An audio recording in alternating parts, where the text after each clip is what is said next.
그리고 아까 집합관계에서 그 안에 기술적 의미의 자원이 있었고 그 안에 경제적 의미의 자원이 있었죠. 자, 그래서 이런 식으로 표시가 된단 말이에요. 경제적 의미의 자원이었다가 얘가 지금은 그냥 뭐 자연 상태로 돌아갔더라. 자, 또는 과거에는 그냥 자연물이었지만 지금은 기술이 개발돼서 기술적 의미의 자원이 됐더라. 자, 이렇게 화살표 방향이 나오면 가변성으로 물어보는 거고 어떤 지하 자원이 거기에 해당하는지 구별할 줄 알면 돼요. 어려운 건 아니니까. 자, 여기까지 정리하세요.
잔산 좀 끼워주자.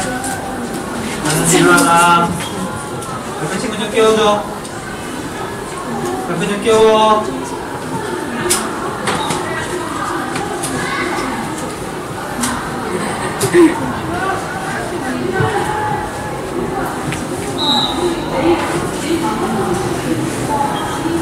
고개 좀 들어라. 고개 좀 들어. 여러분들 잔소리인데 잠은 저녁 때 자야 돼요. 그리고 되도록이면 12시 이전에 자는 잠이 훨씬 더 효율이 좋아요. 근데 알다시피 뭐 그런 건 아닌데 자꾸 마음이 급하니까 집에 가면 잠이 안 와서 늦게 자게 되고 당연히 늦게 잔 걸 학교에서 보충을 하잖아. 그래서 이제 뭐 선생님 개인적으로는 뭐 어쩔 수 없는 부분이라 생각을 하는데 당연히 무서운 선생님 앞에서 그 수업 시간에는 잠을 안 자요. 못 자지. 그래서 주로 이제 만만한 선생님 시간에 또는 편안한 시간에 주로 잠을 자게 되는데 물론 깨워봤자 어차피 공부를 못하는 상황이라는 걸 알기 때문에 선생님 잘 안 깨워. 뭐 애들 포기하고 그런 게 아니라 어차피 애들이 체력이 안 되는 상황에서 깨워나봤자 뭐 멍한 상태에서 아무것도 못한단 말이에요. 자, 그래서 제발 부탁인데 너무 불안 정도가 높아져요. 높기 때문에 밤에 잘 못 자는 건데 조금 편하게 생각을 하시고 집에서 잠을 좀 일찍 자야 돼요. 그게 여러분들 수능 볼 때까지 더 효율 있게 공부하는 방법이에요. 그렇잖아. 학교에서 쉬는 시간에 잔다고 또는 수업 시간에 잔다고 점심 먹고 잔다 그래가지고 정신이 말짱해지지가 않잖아요. 자고 나면 뭔가 개운한 맛이 있어야 되는데 자고 나면 잠에 취해가지고 이렇게 멍한 듯이 해요. 그게 기본적인 체력이 떨어져서 그런 거예요. 밤에 잠을 자야 돼. 밤에. 자, 마지막으로 조금만 더 할게요. 간단히. 자, 이제 자원에서 우리나라의 자원 간단히 이야기할게요. 우리나라의 자원 상황 및 그냥 특징 정도만 정리를 하고 다음 시간에 우리나라에서 생각하는 자원 대책, 우리나라 자원하고 관련된 거 그건 다음 시간에 이야기를 할게요. 자, 볼게요. 첫 번째, 우리나라 자원을 표현할 때 이런 말을 써요. 자원의 표본실이다. 표본실. 자, 표본실, 과학실 가서 보면 알겠지만 표본이라는 건 여러 가지 종류를 이렇게 갖춰놓는 거잖아. 그래서 수는 굉장히 많아요. 근데 양이 적다. 그걸 표본이라고 부른단 말이에요. 우리나라는 정말 온갖 지하자원이 다 나와요. 근데 그 중에 양이 많은 건 무역탄하고 석탄밖에 없죠. 그래서 자원의 표본실이라는 말을 쓰더란 말이죠. 자원이 부족한 나라. 자, 그 다음 이렇게 자원이 부족하다 보니까 우리나라는 해외에서 자원을 수입할 수밖에 없죠. 그래서 자원 보존력이 굉장히 높은 나라예요. 자, 그래서 시간에 따라 좀 다르긴 하지만 우리나라는 대략 97에서 98% 정도 되는 자원을 수입해와요. 석유 100% 수입, 천연가스 100% 수입, 천연가스도 거의 100% 수입, 석탄 중에서도 역석탄은 100% 수입, 중요한 지하자원은 다 수입해오잖아요. 근데 실제 우리나라에 나오는 자원을 이용하는 건 정말 요것만치밖에 안 되는 거죠.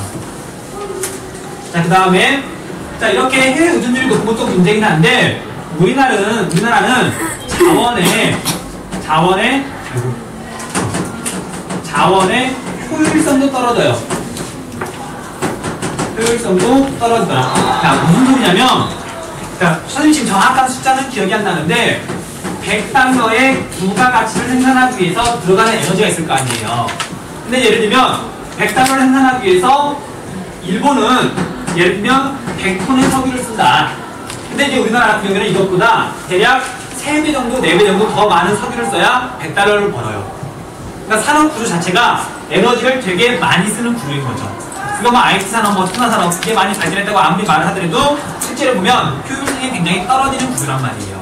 자, 그래서 우리나라는 일본에 비해서 거의 3배 정도 더 자원을 못 쓰더라. 자, 그래서 사람들이 많이 말해요. 일본은 거의 정체되어 있고 우리는 계속 성장을 하고 있으니까 머지않아서 일본을 잡을 것이다. 아니에요. 일본은 이미 수십 년 동안 노력을 해가지고 자원의 효율성을 되게 끌어올려놓은 상태예요. 근데 우리는 지금 그런 거 없이 그냥 자원 많이 써서 돈만 많이 벌는 생각으로 경제를 발전시켜 왔잖아요. 그래서 지금 국제유가가 높아진 상황에서 지금 문제가 사실 터지고 있는 중이고요. 아무튼 자원의 효율성이 굉장히 떨어진 산업 구조가 우리나라예요. 일본에 비해서 형편없어요.